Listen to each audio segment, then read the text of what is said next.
Good morning friends, Ram Ram सभी दोस्तों को। स्वागत है आप सभी का आपके अपने यूट्यूब चैनल आओ पाएं सरकारी नौकरी देसी हरियाणा। मैं हूं बबीता धानिया और इस चैनल पर आज हम करने वाले हैं हरियाणा जीके के प्रीवियस ईयर क्वेश्चंस। फ्रेंड्स, ये वो वाले क्वेश्चन है जो बार बार एग्जाम में रिपीट होते हैं। तो आज का हमारा फर्स्ट क्वेश्चन है, पीडमोंट मैदान को किस स्थानीय नाम से जाना जाता है? ऑप्शन है बांगर, घर, कंकर्स या फिर मेवात की पहाड़ियाँ। तो फ्रेंड्स, पीडमोंट मैदान जो मैदान होते हैं, पीडमोंट मैदान, उनको घर या कंघी कहा जाता है। नेक्स्ट आपका क्वेश्चन है, हरियाणा का सबसे बड़ा नगर निगम कौन सा है? ऑप्शन देखिए, फरीदाबाद, रोहतक, अंबाला या फिर पंचकुला। तो दोस्तों, इन सब से जो हरियाणा का सबसे बड़ा नगर निगम है वो फरीदाबाद है। और वर्तमान हरियाणा में कितने नगर निगम है ये भी आपको पता होना चाहिए। अभी जो लास्ट नगर निगम बना वो मानेसर बना था, और मानेसर को मिलाकर हरियाणा के जो कुल नगर निगम बने हैं वो अब 11 नगर निगम हैं। नेक्स्ट आपका क्वेश्चन है, हरियाणा में कितने राज्यसभा निर्वाचन क्षेत्र हैं? 5, 6, 8 या फिर 3। तो दोस्तों, हरियाणा के अंदर जो राज्यसभा निर्वाचन क्षेत्र वर्तमान में 5 हैं। 1 नवंबर 1966 को जब हरियाणा बना उस वक्त राज्यसभा की सीटें 4 होती थी, वर्तमान में 5 है। और पांचों आपको पता भी होनी चाहिए, अंबाला, रोहतक, जींद, हिसार और करनाल। इसके अंदर 245 कम से कम सदस्य होते हैं। 1/3 सदस्य हर 2 साल के बाद रिटायर होते हैं। और राज्यसभा हमारा ऐसा सदन होता है जो कभी भी पूर्णतः भंग नहीं हो सकता है। 250 इसके सदस्यों की संख्या अधिकतम हो सकती है। और ये संशोधन 26 जनवरी 2020 को 104वां संविधान संशोधन था। उसके बाद जो आपसे क्वेश्चन आता है राज्यसभा से रिलेटेड, वो पूछा जाता है कि राज्यसभा का वर्णन संविधान के कौन से अनुच्छेद में किया गया है? तो राज्यसभा का वर्णन संविधान के अनुच्छेद 80 में किया गया है। और इसे संसद का ऊपरी सदन या स्थायी सदन भी कहा जाता है। नेक्स्ट आपका क्वेश्चन है, हरियाणा का गठन खालिस्तान 1966 को हुआ था। 1 नवंबर 1966 को, 1 अगस्त को, 1 दिसंबर या फिर 1 अप्रैल को? बहुत ही आसान क्वेश्चन है, लेकिन हर क्वेश्चन का 1 नंबर मायने रखता है। तो आपको आसान भी एग्जाम में देखने को मिलते हैं, मुश्किल भी मिलते हैं। तो हरियाणा का गठन हुआ था 1 नवंबर 1966 को। इसके साथ साथ जो हरियाणा गठन से रिलेटेड आपसे दूसरे क्वेश्चन पूछे जाते हैं, ये वो भी करवाती हूँ। सबसे पहले पूछा जाता है, हरियाणा गठन की जो मांग है, हरियाणा को पंजाब से अलग करने की जो पहली बार मांग उठाई गई थी वो कब उठाई गई? तो दोस्तों, वो सबसे पहले जो मांग उठाई गई 1925 में अखिल भारतीय मुस्लिम लीग का दिल्ली अधिवेशन था, जिसमें स्वागत समिति के एक सदस्य थे पीरजादा मोहम्मद हुसैन। उन्होंने पहली बार हरियाणा को पंजाब से अलग करने की मांग उठाई थी। उसके बाद 1932 के अंदर, 1932 के अंदर दीनबंधु गुप्त थे जिन्होंने हरियाणा को पंजाब से अलग करने की मांग उठाई थी। जबकि आर्य समाज, हिंदू महासभा और जनसंघ पार्टी ने उनकी इस मांग का विरोध किया था। दोनों क्वेश्चन पूछे जाते हैं, किसने मांग उठाई थी और किसने विरोध किया था। उसके बाद जो सबसे मेन क्वेश्चन आता है आपसे, आज़ादी के बाद पहली बार मांग किसने उठाई? वो 1948 में एक पंजाबी नेता थे तारा सिंह, जिन्होंने पहली बार आधिकारिक तौर पर मांग उठाई थी कि पंजाब और हरियाणा को अलग अलग किया जाए। 1 अक्टूबर 1949 को इसी का सॉल्यूशन करने के लिए सच्चर फार्मूला लागू किया गया, लेकिन वो भी ज़्यादा काम नहीं कर पाया था। इसके बाद 1953 में फजल अली आयोग का गठन किया गया। 1956 में उन्होंने अपनी रिपोर्ट प्रस्तुत की, लेकिन उसके दौरान भी हरियाणा का गठन नहीं हुआ था। दोस्तों, हरियाणा के गठन के लिए 1965 में एक संत फतेह सिंह थे, जिन्होंने पंजाबी सूबे की अलग स्थापना के लिए आमरण अनशन की घोषणा भी की थी, लेकिन पाकिस्तान के साथ युद्ध हो जाने की वजह से उन्होंने अपनी घोषणा को या फिर आमरण अनशन को जो जारी है वो नहीं रखा था।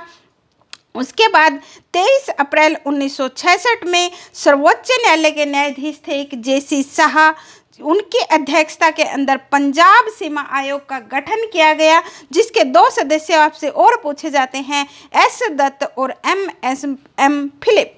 और इसी विधेयक को दूसरा नाम भी दिया गया है पंजाब पुनर्गठन विधेयक, जो 18 सितंबर 1966 के अंदर पारित हुआ था। और उसी विधेयक के आधार पर 18वां संविधान संशोधन हुआ। 1 नवंबर 1966 को हरियाणा राज्य का गठन किया गया था। उस वक्त जब हरियाणा बना, 18वां संविधान संशोधन, हरियाणा भारत का 70वां राज्य बना था। और वर्तमान हरियाणा की आपसे बात की जाए तो दोस्तों, अब इसके अंदर जब हरियाणा बना तब इसमें 7 जिले थे, लेकिन वर्तमान हरियाणा में अब 22 जिले हैं। नेक्स्ट आपका क्वेश्चन है, लाला लाजपत राय को भारतीय स्वतंत्रता संग्राम में उनकी भूमिका के लिए क्या उपाधि दी गई थी? पंजाब केसरी, हरियाणा केसरी, शेर ए हरियाणा या फिर शेर ए हिंद। लाला लाजपत राय, जिनका जो एक कार्य क्षेत्र के तौर पर हिसार को जाना जाता है, जिन्होंने स्वाधीनता संग्राम में, स्वतंत्रता संग्राम में जिनकी भूमिका बहुत अहम थी, उनको उनकी भूमिका के लिए, स्वतंत्रता संग्राम में उनकी भूमिका के लिए पंजाब केसरी की उपाधि दी गई थी। नेक्स्ट आपका क्वेश्चन है, सितंबर 2019 में हरियाणा के हिसार जिले में किस एयरलाइन ने अपनी सेवाएं शुरू की है? और इससे रिलेटेड एक और क्वेश्चन आपके लिए है, कमेंट के अंदर आंसर जरूर बताना। हिसार हवाई अड्डे का अभी कुछ दिन पहले ही नामकरण किया गया है, तो कमेंट के अंदर बताइए कि वो नामकरण किसके नाम पर शुरू हुआ है। ऑप्शन देखिए, सितंबर 2019 में हिसार जिले में जिसने अपनी एयरलाइंस और सेवाएं शुरू की, Indian airlines, jet airlines, Vistara या फिर स्पाइस जेट। तो दोस्तों, स्पाइस जेट ने सितंबर 2019 में हरियाणा के हिसार जिले के लिए एयरलाइन में अपनी सेवाएं शुरू की हैं। नेक्स्ट आपका क्वेश्चन है, 1 दिसंबर 2019 को हरियाणा के उप मुख्यमंत्री कौन थे? देखिए कौन को थे, ऑप्शन देखिए, श्री महिपाल ढांडा, श्री दुष्यंत चौटाला, श्री जेपी नड्डा या फिर श्री कंवर पाल। ये वाला क्वेश्चन पता नहीं कितने पेपर्स के अंदर रिपीट हो गया। 1 दिसंबर 2019 को हरियाणा के उप मुख्यमंत्री पूछे जाएं या वर्तमान हरियाणा के आपसे उप मुख्यमंत्री पूछे जाएं तो वो कौन है? श्री दुष्यंत चौटाला हैं, जो जेजेपी पार्टी से हैं, जिनको 2019 के इलेक्शन में 10 सीटें मिली थी और वो हरियाणा के 6ठे नंबर के उप मुख्यमंत्री हैं। 5 उप मुख्यमंत्री इनसे पहले बने हैं, उनके नाम भी आपको पता होने चाहिए। पहले नंबर पर बने थे चांदराम, दूसरे नंबर पर बने मंगल सेन, तीसरे नंबर पर बने हुकम सिंह, चौथे नंबर पर बने बनारसी दास गुप्ता और 5वें नंबर पर बने थे चंद्रमोहन बिश्नोई और 6ठे नंबर के हैं श्री दुष्यंत चौटाला। नेक्स्ट आपका क्वेश्चन है, हरियाणा में खेल महाकुंभ 2019 कहाँ आयोजित किया गया था? गुरुग्राम में, फरीदाबाद में, कुरुक्षेत्र में या फिर रोहतक में? तो दोस्तों, हरियाणा में जो खेल महाकुंभ 2019 है वो गुरुग्राम में आयोजित किया गया था। नेक्स्ट आपका क्वेश्चन है, निम्नलिखित में से किस खिलाड़ी ने 2019 में गूगल प्रतियोगिता का डूडल जीता था? गूगल का डूडल बहुत न्यूज के अंदर आया था 2019 के अंदर। ऑप्शन देखिए, अर्पिता यादव, दिव्यांशी सिंघल, कृति चौटाला या फिर देवश्री रस्तोगी। तो दोस्तों, 2019 के अंदर गूगल का डूडल प्रतियोगिता जीतने वाली हमारी प्रतिभागी थी option B, Divyanshi Singhal. Next आपका क्वेश्चन है, Haryana Kala Parishad multi art cultural centre Khalistan में स्थित है? कुरुक्षेत्र, अंबाला, सोनीपत या फिर रेवाड़ी? तो दोस्तों, Haryana Kala Parishad multi art cultural centre है वो कुरुक्षेत्र में स्थित है।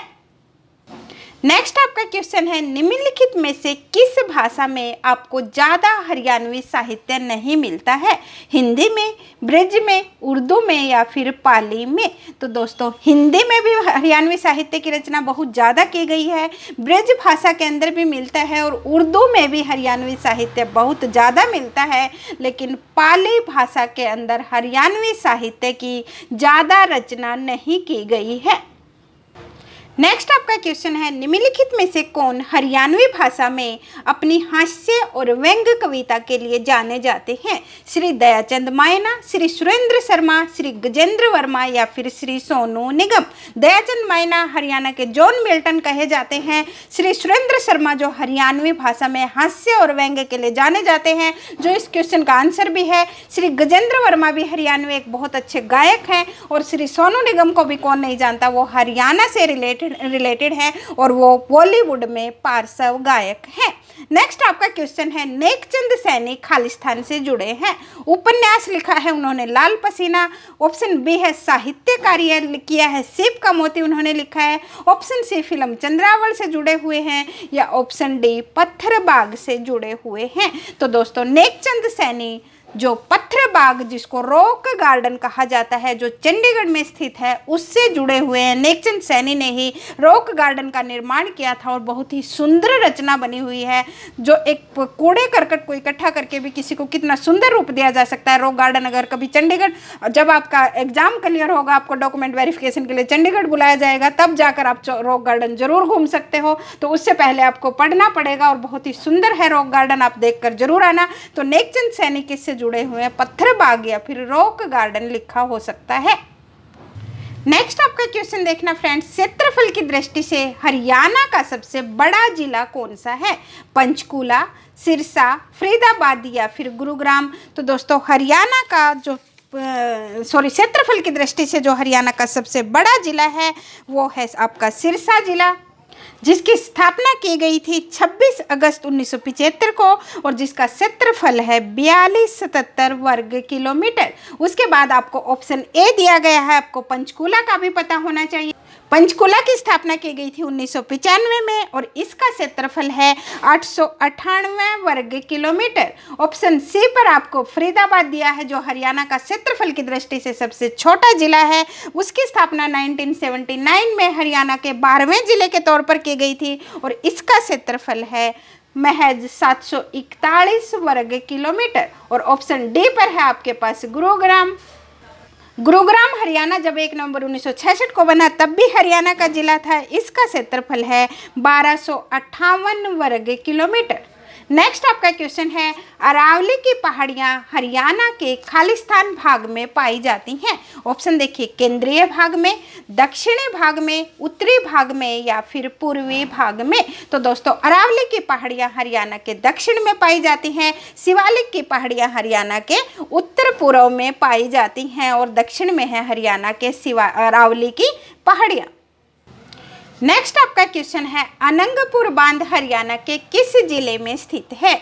सिरसा में, फरीदाबाद में, पंचकूला में या फिर गुरुग्राम में। तो दोस्तों अनंगपुर बांध हरियाणा के फरीदाबाद में स्थित है, जिसको अनंगपाल तोमर या तोमर वंश के शासकों ने बनवाया था और इस बांध को ग्रेविटी बांध भी कहा जाता है। एग्जाम में कंफ्यूज मत हो जाना, चाहे अनंगपुर बांध आए या ग्रेविटी बांध आए तो वो एक ही बात है। ये फरीदाबाद के अनंगपुर गांव में जो तोमर वंश के शासक थे अनंगपाल तोमर, उनके द्वारा बनवाया गया था।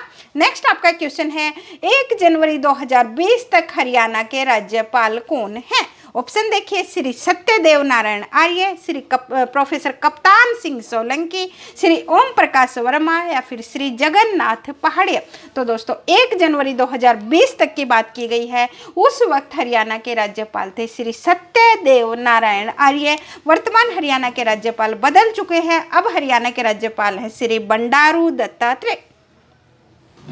नेक्स्ट आपका क्वेश्चन है, हरियाणा के प्रत्येक जिले का नेतृत्व खालिस्तान के द्वारा किया जाता है। ऑप्शन देखिए, संभागीय आयुक्त, उपायुक्त, राज्यपाल या फिर नगर पालिका निदेशक। उपायुक्त डीसी को ही हिंदी में कहा जाता है। दोस्तों आपने डीसी नाम तो बहुत बार सुना होगा, शायद उपायुक्त ना सुना हो। तो हरियाणा में प्रत्येक जिले का जो नेतृत्व होता है वो उपायुक्त के द्वारा किया जाता है। नेक्स्ट आपका क्वेश्चन है, हरियाणा में लोकसभा सीटों की कुल संख्या कितनी है? 12, 10, 9 या फिर 8। तो दोस्तों हरियाणा में लोकसभा सीटों की जो वर्तमान हरियाणा है उसमें संख्या 10 है। अगर आपसे पूछा जाए हरियाणा बना जब 1966 में, तब लोकसभा सीटें कितनी थी? उस वक्त हरियाणा में लोकसभा की सीटें 8 थी। 1967 में बढ़ाकर वो 9 कर दी गई और वर्तमान हरियाणा में सीटें 10 हैं, जिनमें से 2 सीटें आरक्षित हैं। सिरसा और अंबाला की जो सीटें हैं वो आरक्षित वर्ग के लिए हैं। और नेक्स्ट क्वेश्चन है आपका, निम्नलिखित में से कौन हरियाणा का राजकीय वृक्ष है या राज्य वृक्ष है? पीपल, नीम, बबूल या बाबुल लिखा हुआ है यहाँ पर, या फिर शीशम। तो दोस्तों फिकल रेलिगियोसाए या फिर पीपल का पेड़ है वो हरियाणा का राजकीय पेड़ है। इसका साइंटिफिक नाम याद जरूर रखना है, यहाँ पर तो आपको डायरेक्ट दिया गया है, कई पेपर्स के अंदर उसका साइंटिफिक नाम भी दिया गया है। पीपल का जो साइंटिफिक नाम है वो है फिकस रेलिगियोसा। रेलिगियोसा आप वैसे भी पीपल की हिंदू धर्म के अंदर पूजा की जाती है, आप उसको धर्म से जोड़कर भी याद रख सकते हो। रिलीजियस जो होता है वो धर्म के लिए जाना जाता है, तो इसका साइंटिफिक नाम भी उसी बेस पर है, फिकस रेलिगियोसा या फिर पीपल हरियाणा का राजकीय वृक्ष है। नेक्स्ट आपका क्वेश्चन है, हरियाणा में किस प्रकार की वनस्पति सबसे अधिक प्रचलित है? उष्ण कटिबंधीय सदाबहार वर्षावन, ऑप्शन बी है पर्णपाती जंगल और कंटीली झाड़ियां, ऑप्शन सी पहाड़ का जंगल और ऑप्शन डी है मैंग्रोव जंगल। तो दोस्तों हरियाणा के अंदर जो सबसे ज्यादा पाई जाने वाली वनस्पति है वो है ऑप्शन बी पर्णपाती जंगल और कंटीली झाड़ियां। और आज का हमारा लास्ट क्वेश्चन है, हरियाणा के शुष्क और अर्ध शुष्क भागों में किस प्रकार की मिट्टी पाई जाती है? ऑप्शन देखिए लैटराइट मिट्टी या मृदा, ऑप्शन बी लवणीय और सारीय मिट्टी, ऑप्शन सी लाल मिट्टी, ऑप्शन डी काली मिट्टी। वैसे तो हरियाणा के अंदर ये हर प्रकार की मिट्टी पाई जाती है, क्योंकि हरियाणा बहुत ही, जिसको हम वैसे हरियाणियों के अंदर बोला जाता है कि रंगीला हरियाणा है। हर 2 कदम पर यहाँ पर, हर 2-3 किलोमीटर, हर 2 कोस पर यहाँ पर पानी का स्वाद बदल जाता है, मिट्टी बदल जाती है, तो यहाँ पर हर प्रकार की मिट्टी पाई जाती है। लेकिन जो ज्यादातर पाई जाती है शुष्क और अर्ध शुष्क भागों में वो लवणीय और सारीय मिट्टी पाई जाती है। तो दोस्तों आज के लिए इतना ही। उम्मीद है आपको हमारी वीडियो पसंद आई होगी। पसंद आई हो तो like, share and subscribe our channel. मिलते हैं आपसे नेक्स्ट वीडियो में ऐसे ही नेक्स्ट इंपॉर्टेंट क्वेश्चंस के साथ।